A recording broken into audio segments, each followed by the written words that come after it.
Good morning, welcome. We're going to get started in just a minute. I know all of our attendees are joining us right now. We're really excited. We do have about 180 individuals who will be joining us this morning as attendees. So we're going to give it another minute while we wait for the rest of the group to attend this morning.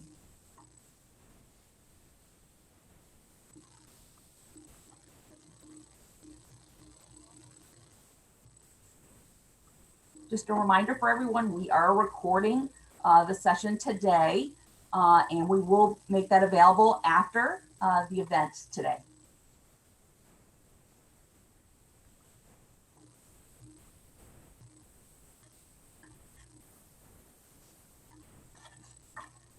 All right, so let's get started.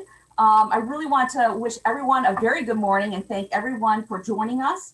And thank you so much for seeing the value in this really important topic that is facing our community, which is eviction. I know you all have extremely busy schedules, and so really taking this time on a Friday morning, we really appreciate that. I'm Micki Thompson. I'm the President CEO of 201 Tampa Bay Cares, and I'm going to be the moderator for our panel today. 201 Tampa Bay Cares is a community nonprofit, and we like to call it a for-cause organization. And our mission is to improve lives through the power of information and hope. We help individuals and families really help navigate the complex health and human service system in our community, and we quickly connect them with services that can help resolve their needs. Individuals and families can call 201. It's a free call on their phone, just those 3 simple digits. It's free of charge, 24 hours a day, 7 days a week. If they are needing help, and we provide crisis intervention and information on community resources here in our community. People also can text. I like to let people know that you can also text your zip code to 898-211, and you'll be able to connect with one of our community specialists who can help you as well. Same situation, it is a free contact, free text. You may get charged for the text messaging on your phone, but to talk with some of our staff, that would be a free service we provide. Before we'd like to get started, I would like to thank and recognize several individuals and organizations who've registered to attend today's panel. First, thank you to Florida Representative Jennifer Webb and St. Petersburg City Council member Amy Foster for registering to attend this morning. We also have several media partners that are joining us, WUSF, ABC Action News, St. Pete Catalyst, and the Tampa Bay Times. As a nonprofit in our community, we do want to thank all of our funders. We do have quite a large list. We can visit them on our website, but we really want to thank many of them, from Pinellas County Human Services, the Juvenile Welfare Board, United Way Suncoast, certainly the Pinellas Community Foundation with Duggan, and many others as well.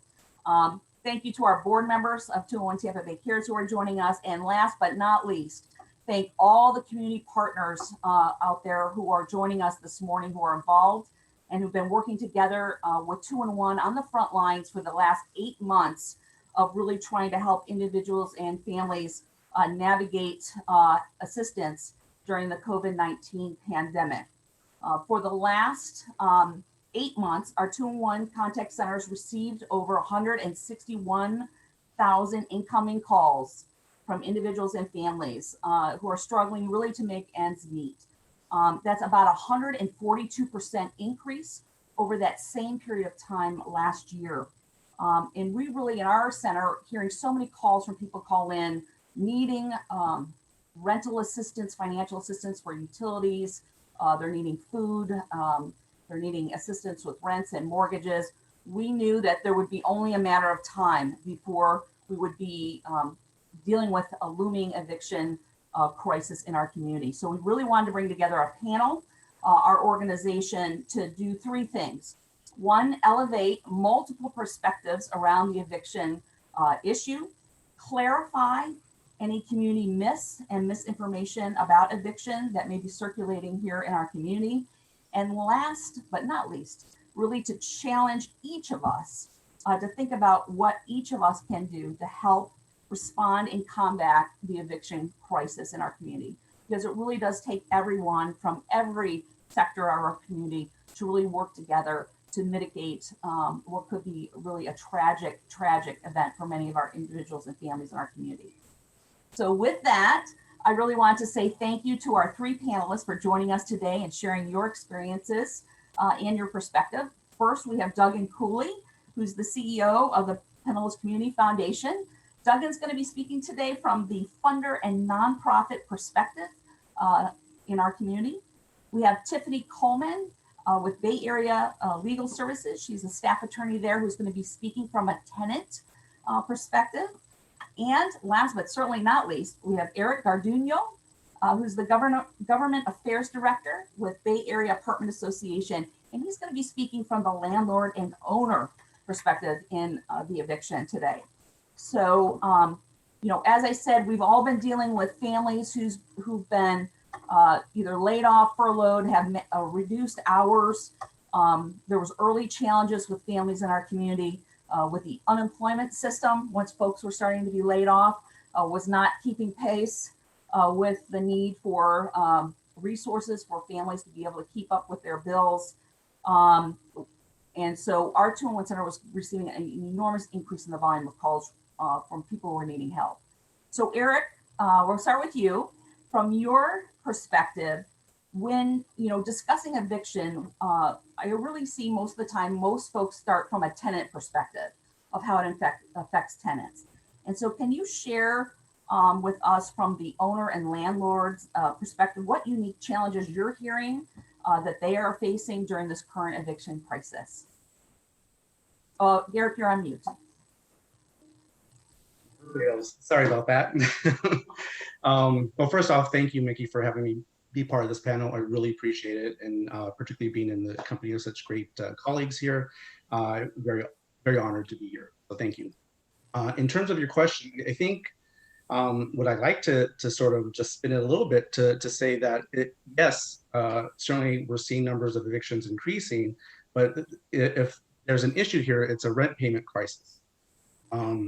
We're seeing for the landlords, a number of properties are seeing their rent collections decrease, and as a result of course, the pandemic, as you noted, people are being laid off, people are having reduced hours, and that's a real challenge. And ultimately, at the end of the day, the fate of our residents and the fate of landlords are intricately linked. What happens to them is going to happen to us at the same time. And so, when rent isn't being collected, that's going to impact the bottom line for a lot of different apartment communities. It means potentially, staff layoffs, furloughs, things aren't going to get fixed like they're supposed to in a timely manner on the property.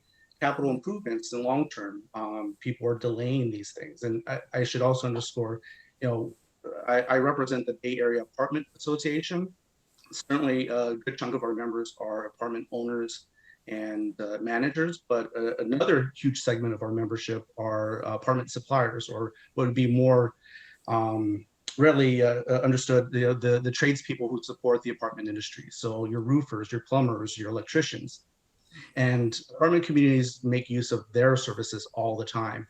And when rent collections are down, that impacts their ability to do the work they need to do to keep up the pace. But ultimately, it has far-reaching effects in the community, and it could impact, the local plumber down the street. And thank you for pointing out, it truly is a rent payment crisis. I know we talk, evictions, if they can't make the rent, then it is also an eviction. So it's both. Absolutely. Maybe for that, we could say that.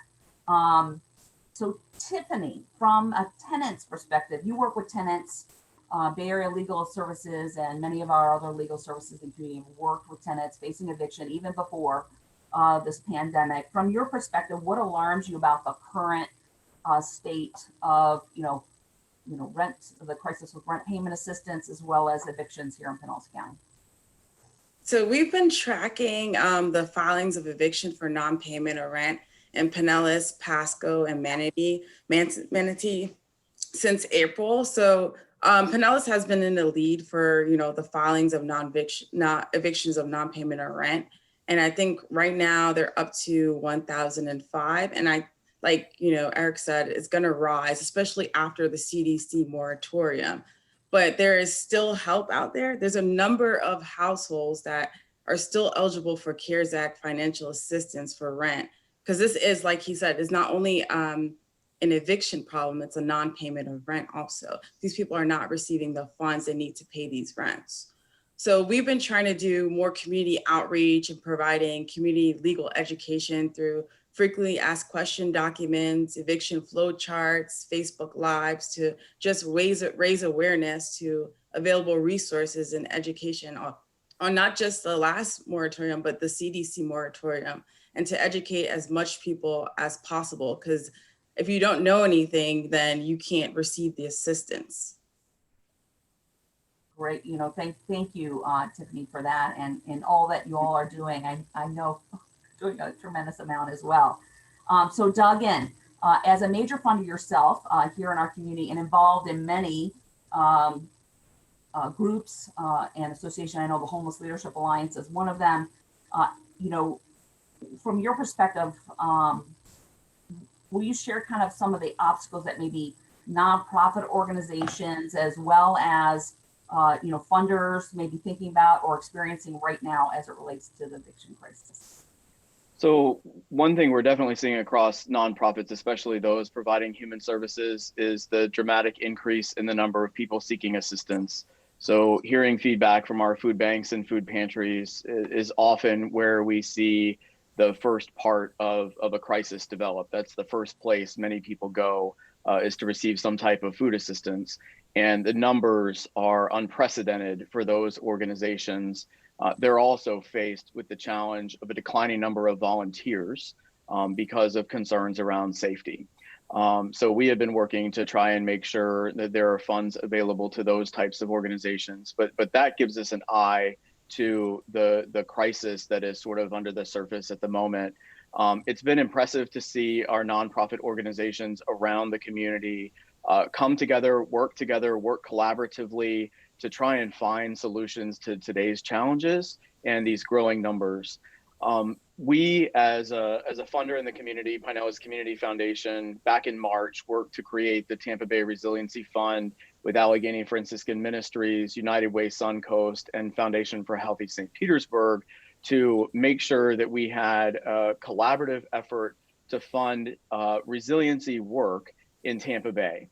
One of the things that we did as a collective is back in, I believe it was mid-June, release a paper, a white paper called The Looming Storm, the State of Evictions in West Central Florida. At that time, with our research throughout the West Central Florida area, we believe that about 5,900 households faced an issue where they could lose their homes. So we were looking at the growing crisis back then as we were sort of month to month with the state moratorium on evictions. And we proposed 4 solutions in that paper. One was to organize pro bono lawyers to help those at risk of evictions. And so that led us to fund efforts with Bay Area Legal Services, ramping up their efforts to get pro bono assistance, because we knew the staffing as it is and funding available as it is would not be enough to cover the needs in the community. The second piece of advice we provided was to provide advocacy to our community to help better navigate available CARES Act funds, and work is being done around that. And then also providing a set of funds for legal aid groups to negotiate with landlords on behalf of their clients. And then there was a fourth, to engage in partnerships with local municipalities regarding eviction records. And at least one of our municipalities is starting to take a look at that. That paper sort of helped us organize our work as funders and our work with nonprofits providing these services. And I'll talk a little bit later about some of the solutions that are happening on the ground right now. I think one of the largest challenges we continue to face, and you'll probably hear it repeatedly, is awareness. There has been millions of dollars available in the community for emergency financial assistance, and we continue to hear from people that they had no clue. And there is a tremendous amount of information available. I think our legal aid agencies are hearing, I didn't know that that was available. As much work as organizations like the Bay Area Apartment Association has done to help their members understand how to get their tenants help, people are still saying, I didn't know. And so there needs to be work done to help broaden the knowledge of the community of the millions of dollars that are here because as Eric said, this really is a rent payment crisis, and it affects an entire industry that is a huge part of our community. So the awareness needs to grow of the assistance that's available. Thank you so much, Duggan. And that's really a great segue to our next portion of our panel today, is really talking about our local response. You mentioned the CARES Act dollars, for individuals and families who are needing assistance and getting the word out. 211 Tampa Bay Cares, our organization, has partnered with Pinellas County government, has put aside close to $26 million set aside for individual and family assistance in calling in. Our organization over the last 6 months, in again partnership with County Human Services, has distributed $17 million to over 6,340 households in Pinellas County. The average household has received about $2,700, and of that 17 million, 10 million is really directly to assist and with rent payment assistance to landlords and to property owners. We have in total made over 15,700 payments to landlords, owners, utility companies, electric, water, as well as internet, really to help make sure. So that is available. And if folks are listening who are needing help with that, we will, after the webinar, we'll send out information, but for right now, maybe we can put it in the chat. I have some folks helping. You would just email the overdue bill that you have to the email help@211tampabay.org when Duggan talks about bringing awareness to let people know they can do that now. Those CARES dollars only last through December 30th. However, there is a backlog. So most likely the door for new folks applying to that and will probably be ending much earlier so that we can get through the backlog and make sure all those other payments are made. So I want to let you know that. But our growing concern is once the CARES dollars end, what happens after that for all those folks. So really trying to encourage as many people as possible to apply now. But we do have growing concerns about what we'll be able to respond with from a supply and demand standpoint after that December 30th deadline. So Eric, from the landlords and owners, that's what we're hearing directly from individuals and families needing help. From your perspective, what requests are you getting from landlords and owners through your association, and how does the association help respond to those requests? Sure. Well, so we're definitely getting, above anything else, they're hungry for information. They're hungry for information they can easily pass on to their residents. And what we've done through the course of this whole pandemic, we've gone to each of the counties, because most of the assistance is being distributed through counties. We've gone to each of the counties to collect that information and relay that to our members. We've posted on our website what information is available, links to applications. We've directly submitted via email to our members the one-pagers. I can't stress how important one-pagers are. Summary of what the program is, a contact number, an email address, a link, so that our landlords can post on the doors or put in mailboxes that summary information to the residents. When we've had that, those have gone out, and they've gone out multiple times. And so I think from our perspective, having that information handily or readily available and easy in hand to pass to people has been very, very critical.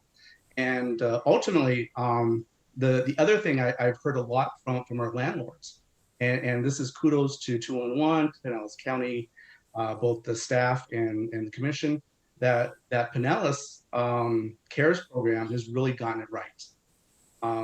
Pinellas CARES has been, as you noted, over 6,000 people have received assistance. That's incredible. And there's still more assistance available, more people in the pipeline. We understand that, and we continue to push that message. One of the important things that we're seeing is that in Pinellas County, people are actually getting help. Some of the other counties in the region, as I said, we're collecting that information, but we're running into challenges different reasons, but Pinellas has really cracked the code and has made it as easy as possible, I think, for people to apply and for that assistance to get through the system. Well, thank you so much, Eric, and also thank you for those tips about, for all of us. Sometimes we seem to forget we want to give a lot of information overload and getting it into one page, so it's folks can understand it and carry that message forward. So thank you for that. That's really very helpful. So Tiffany, so give us some examples of how you support tenants. I know you talked a little bit about that earlier from a legal perspective, and what options and resources are currently available to tenants. We're so thankful for the funding from the Pinellas Community Foundation through the Pinellas Cares Act program. So we're doing very much the eviction mitigation process. So this includes advice and counsel, extended representation, and even representation in the Pinellas eviction diversion program if landlord and tenant want to mediate. There's also financial assistance available through the CARES Act funds to assist, delinquent rent and legal assistance and financial assistance, because we're trying to attack both ends so that people know that the rent can be paid and they can stay in their homes. We want people to know, offering legal knowledge about Florida landlord and tenant laws, which is very important.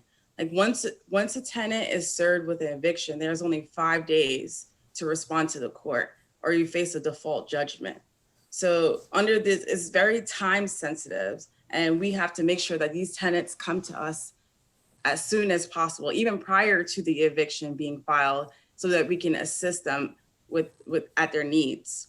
And we can still assist them, once the eviction is filed, but it's, very important to get ahead of the cases. But now that there's the CDC moratorium, which is the purpose of this moratorium, is to stop the spread of coronavirus. But we have to be careful with the declaration and make sure that, when tenants are signing these things and handing them to landlords, they have to remember that they're signing this under the penalty of perjury. And we want to, as attorneys, assist them in any way that we can. So if they have any issues or problems with non-payment or evictions, they can contact Bay Area Legal Service at 1-800-625-2257, 1-800-625-2257.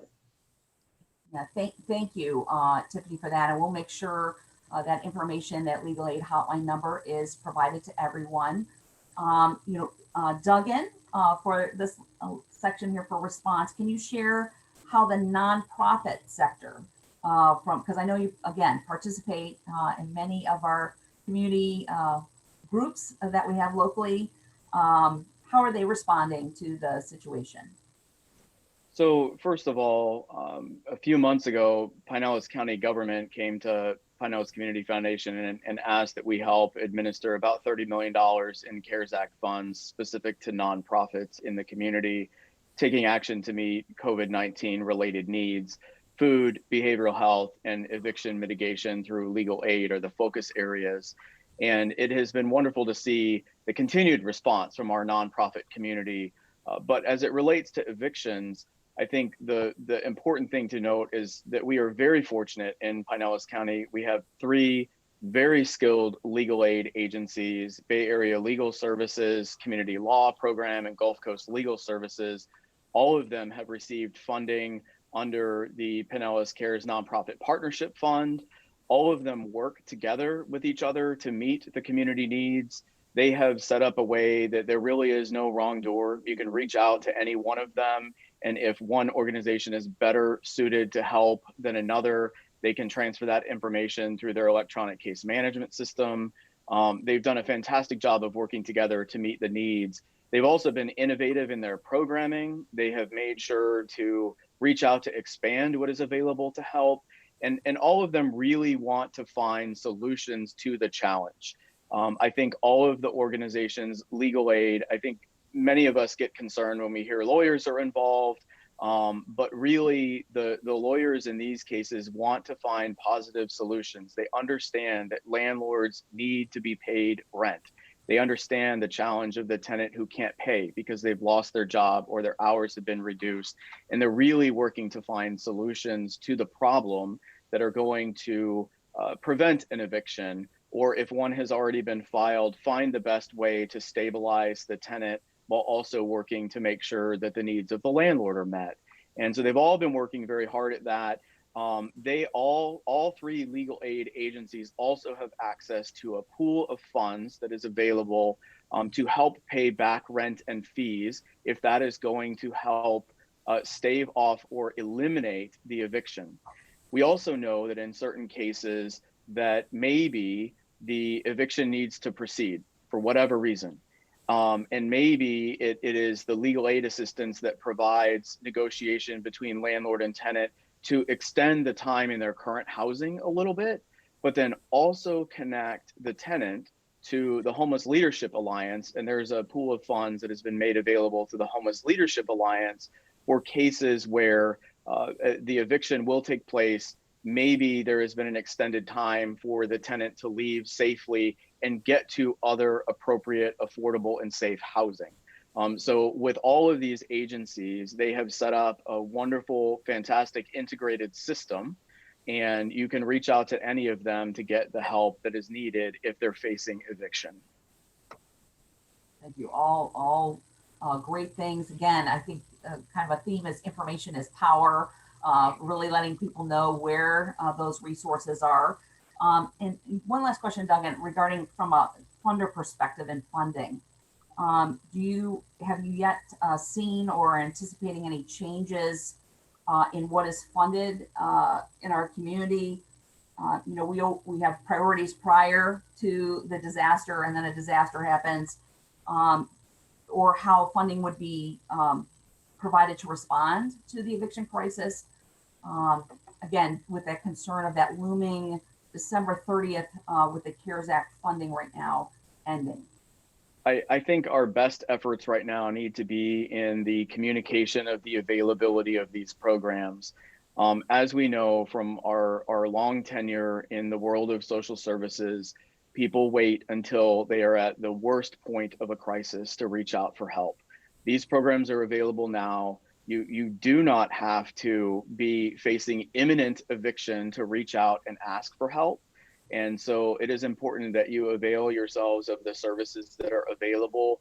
The more we can do while we have a great amount of money in the community through the CARES Act before December 30th will pay dividends after January 1. And so organizations really need to help make sure that the information is conveyed to the community. Part of what we have funded for some of the organizations that we are working with is assistance with marketing and communication of these programs, and even literal boots on the ground, people with door hangers and other sources of information to let people know help is here and it's here now, so that we can get that information out to as many people as possible. And then the more people we can gather to the table, like Eric and organizations like the Bay Area Apartment Association that have outreach to landlords, the more that we can do to make sure that people are aware that they can get help and they can get it now. I say that all under sort of the caveat that much of the CARES Act or all of the CARES Act funding needs to be used for COVID-19 related needs. Lawyers and legal aid will walk you through that process. 211 certainly walks people through that process through Pinellas Cares. But if there's not a COVID-19 related need, there are also other programs available, but asking for help or reaching out for help is going to start the process no matter what the underlying cause is. Yes. And, you know, certainly a little brief commercial for 211 for the providers who are on the call. Please, if you are offering programs, please make sure you get that information to us at 201 Tampa Bay Cares, so we have the most up-to-date information on what is happening at your organization. Sometimes we don't know about it until maybe we see a press release come out about it. So if you could please be proactive and let us know, so maybe we can help maybe stem off some of the phone calls that may go to your organization that may not be the best first place for them to start. So thank you so much for answering those questions. We do have folks who've been asking some questions in our chat box as well as our Q&A box. And I'm going to actually ask Meryl Stewart, who's volunteered to assist. If there are some, looking through those, are there some general questions? I know we have some time for all of our panelists. So we had a question about what will be available for eviction mitigation after December 30th. I would first say and I'll turn that over to Tiffany, but it's not the 31st. The CARES Act ends on the 30th. So just kind of be real clear on that. It is December 30th, not the 31st. So Tiffany, you're on mute. Okay. The financial assistance does end on the 31st, December 31st, as I know of the CARES Act funds, but eviction mitigation still continues. We still do that, with Bay Area Legal Services. So we'll continue to, fight for tenants in that way. Okay, and Eric? Yes, thank you. So I think this is, one of the frustrations I think we're all seeing in Washington. There's been deadlock there in terms of a new stimulus package. CARES Act, of course, was the latest stimulus package that was passed by Congress. So from our perspective, through our national association, we are lobbying very hard to see a stimulus package that includes rent assistance as a key component of that included. And that really needs to get done in the lame duck session. So that should be the highest priority for policymakers in our region and around the country to make sure that piece of legislation gets done and there is assistance available for people. And I would also say to that point, Eric, the other thing that I think needs to be worked on is extension of these existing dollars that are available.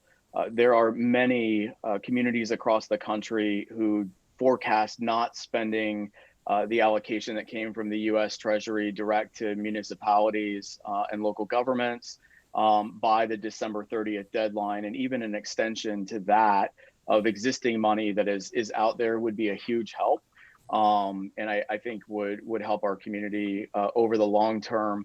I would also say, as a follow-up, we are trying to use CARES Act dollars as judiciously but expeditiously as possible in the community. But we also have private funds available, not on the volume of CARES Act dollars, but there are private funders and donors in the community who care deeply about the challenges that are faced. And even some of the work that we've done through the Tampa Bay Resiliency Fund with our partners, those dollars can last beyond the immediate issue. So some of the things that we funded, for example, the work to organize pro bono lawyers to help those at risk of eviction, some of those allocations are not time limited. And so organizations can use those dollars as they need to extend some of the services that are available. Great, thanks. Meryl, another question. Yeah, so as a landlord, since the eviction has been lifted, what can landlords do? I'm not sure I understand the question. So since the moratorium's been lifted, what is it that you recommend that landlords can do next? Well, so the state moratorium has ended, but CDC order is still in place. So in terms of what a landlord can do, the best thing I think for a landlord is to do everything they can to communicate with a resident, and vice versa. I think the resident really should be doing everything they can to communicate to the landlord. There's a relationship here, and communication in relationship is key. And so what I think has probably stopped a lot of people, certainly on the resident side, from contacting their landlord is, what are we going to do? I'm going to go to my landlord and say, I can't pay rent. What is that landlord going to do to me? Right here, the whole point of this conversation, I think, is to get the word out. There are options. There's funding available in the community. So what I would say, certainly, we've done what we can to inform our members of the assistance out there. We're doing what we can here in this video.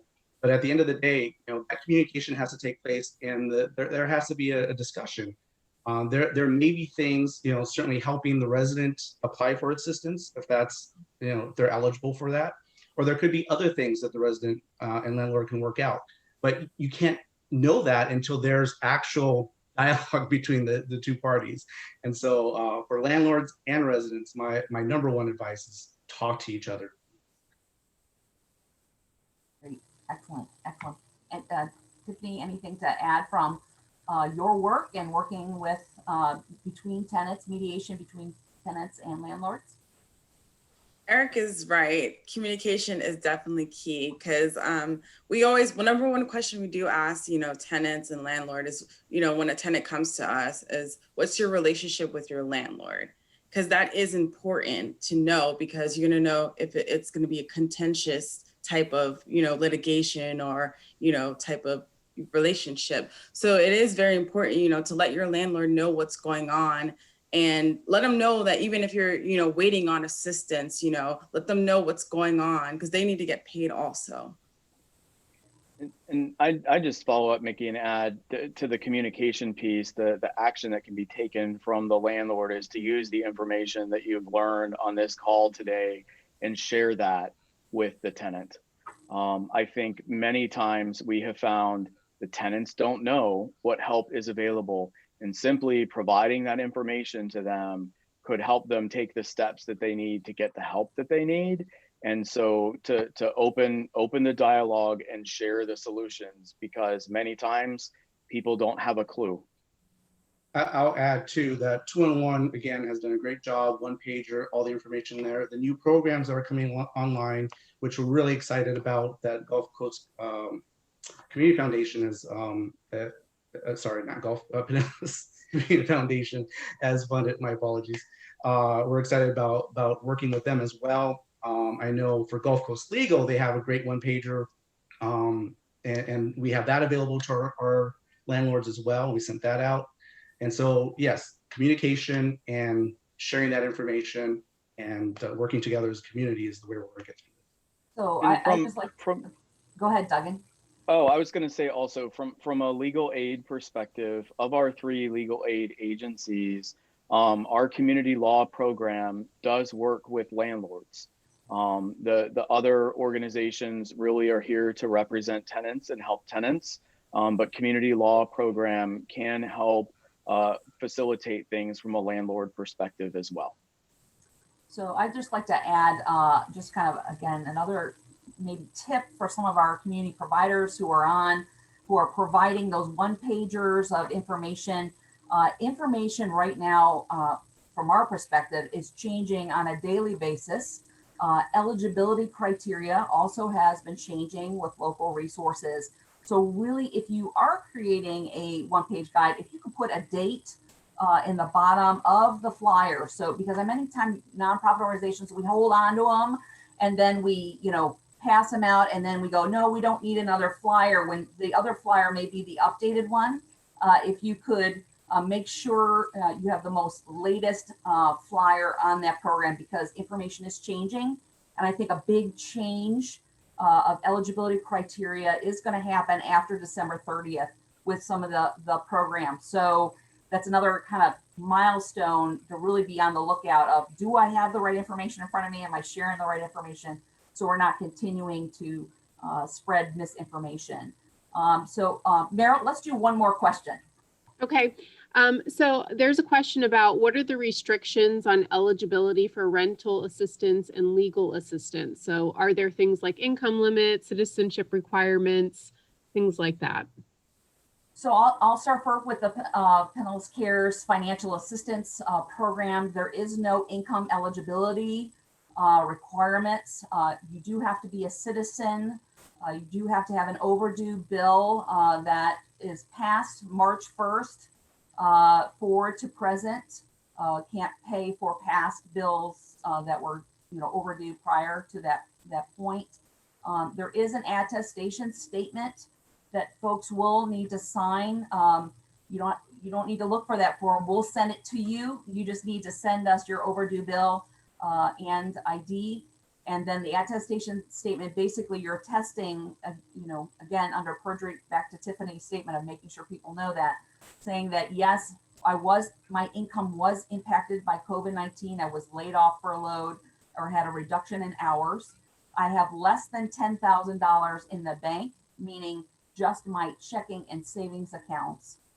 And they have to attest to that to be eligible. Really thank the Pinellas County Board of County Commissioners for lifting some of those barriers that we had early on in the program. Again, it was all targeted to really reach the most vulnerable populations in our community, but in July that was lifted for that program. Tiffany, do you have anything else for the legal? So it would be eligible for services, the legal services through the CARES Act?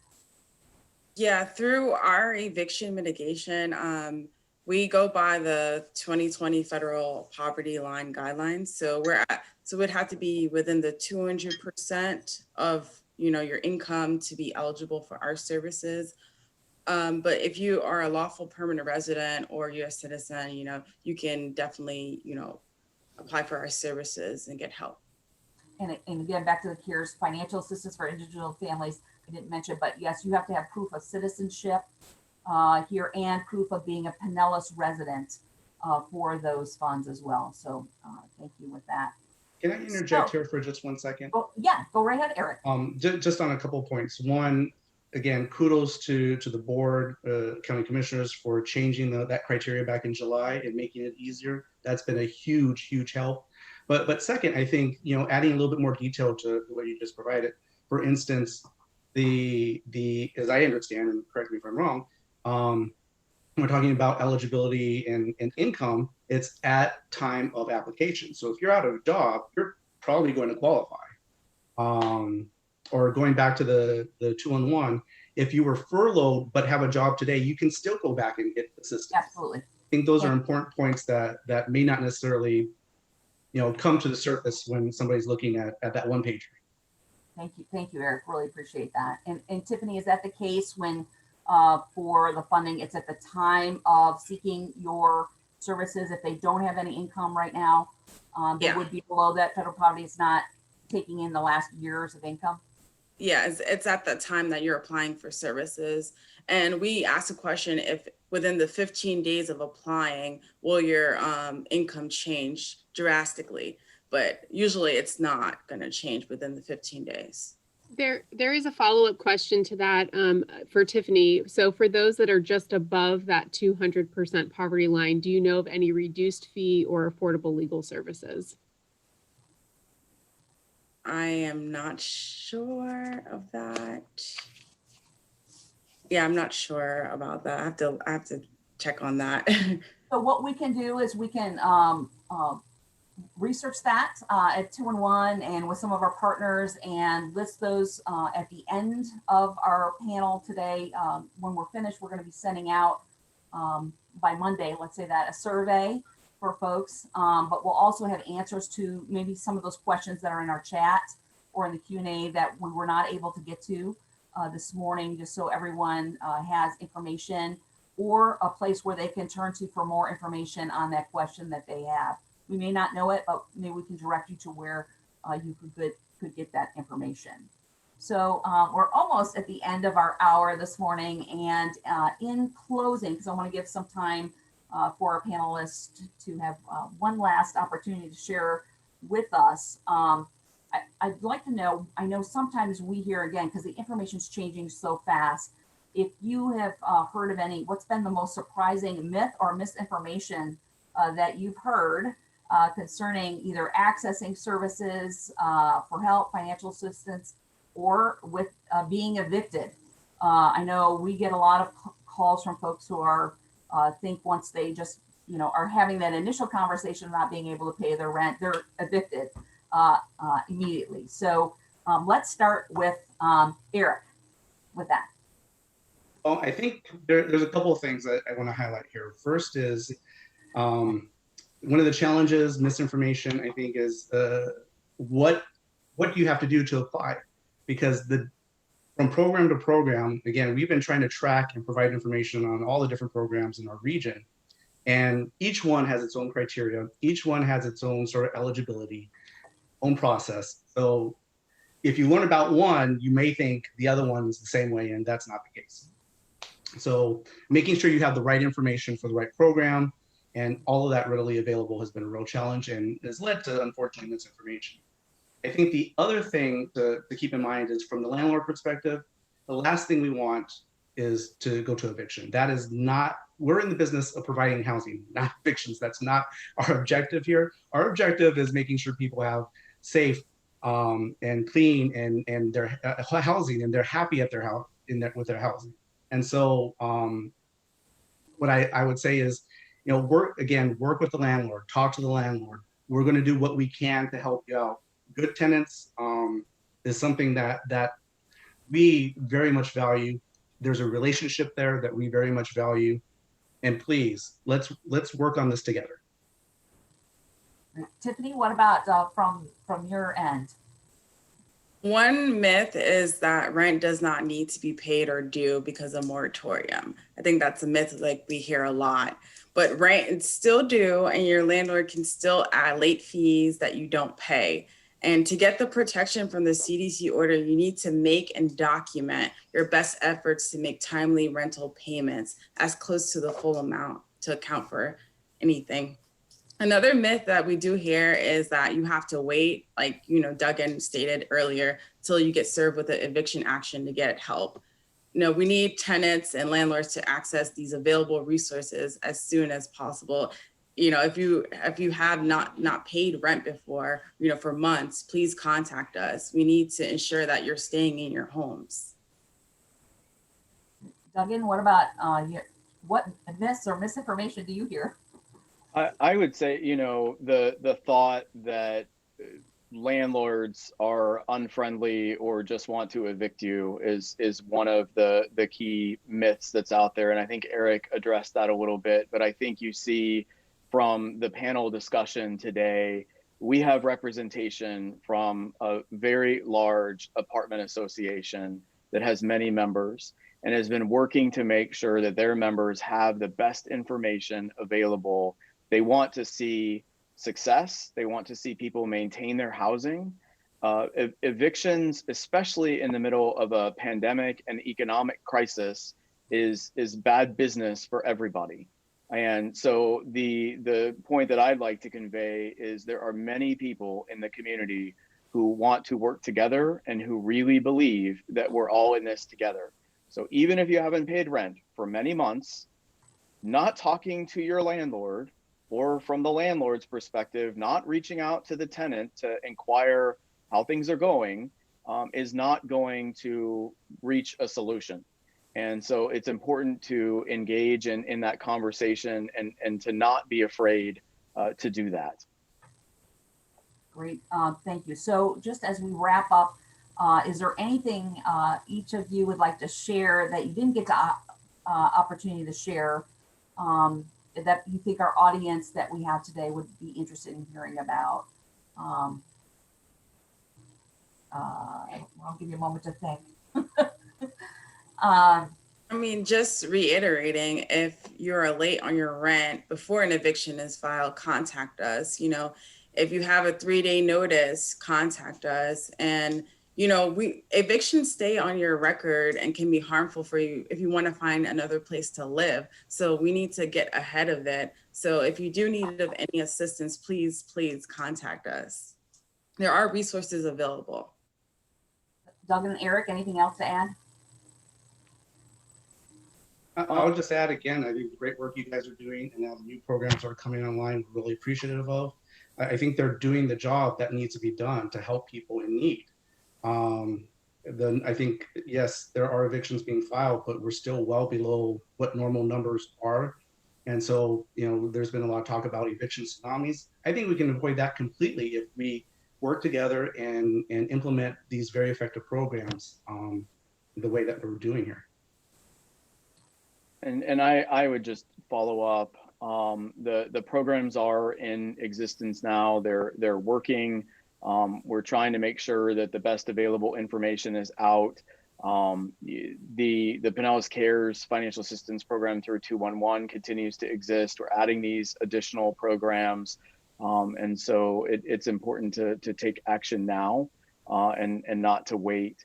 I also think another piece of information that's important is people should not be afraid of reaching out for legal assistance, and landlords should not be afraid when their tenant has legal assistance, especially through our legal aid agencies. They're working toward a solution. They're not working to be antagonistic. And so it's important to know, even if you're getting calls from an attorney on behalf of a client, that they're really working toward a solution that's going to benefit everybody. And so it's helpful to get engaged. Excellent, excellent. Thank you so much. So at the beginning, I also said one of our goals of this panel was also to challenge all of us to think about what each of us could do to help respond and combat the eviction crisis. Do we have any other calls to action that you would ask folks who are with us today? We still have quite a few folks who are with us, who've stayed with us the entire hour with us, who are attending. So any other call to actions other than mine? Make sure you're sharing up-to-date information on the flyer, so we're not perpetuating as a response network misinformation in our community. And I would just thank you and your team, Micki, for all the work to try and stay ahead of everything and make sure accurate information is out there. Pinellas County government also maintains a COVID-19 page, which regularly has the most up-to-date information about financial assistance that is available. And it also, now the eviction assistance programming has been added to that with the proper contact numbers. And so it is fine to go ahead and reach out. That's another resource as well. Great. Eric, call to action. Tiffany? Well, I guess. Go ahead, Tiffany. Encourage tenants to reach area services and encourage landlords. Oh. Hello? Yes, I can. Yeah, we have you now. Can you hear me? Up a little, but. Oh. We like to encourage tenants to reach out to Bay Area Legal Services for assistance, and encourage landlords as well to, seek services through Pinellas Eviction Diversion Program, which is like a mediation program. And then we're so grateful that Pinellas has a lot of assistance and resources, Pinellas County. So it's just reaching out to and finding out the assistance available is very important. And thank you 2-in-1 for putting this together. This is important that people get to hear of the assistance and, spread the word about it. Great. Eric. In terms of call to action, I'll just say we're doing whatever we can to track down the information and provide it to our members of the assistance programs in Pinellas and greater Tampa Bay region. But if there's something we're missing, let us know. I would love to get my hands on one-pagers from everywhere and get it out to my members. So please help me. Great, great. Thank you all so much. And just as we wrap up, I have one last call to action from 2-in-1 Tampa Bay Cares. I really want to personally encourage everyone who's joined us today to remain connected with 2-in-1 Tampa Bay Cares. We need you to be informed and engaged, so all of us, as we've mentioned, together can continue to serve and strengthen the individuals and families in our community.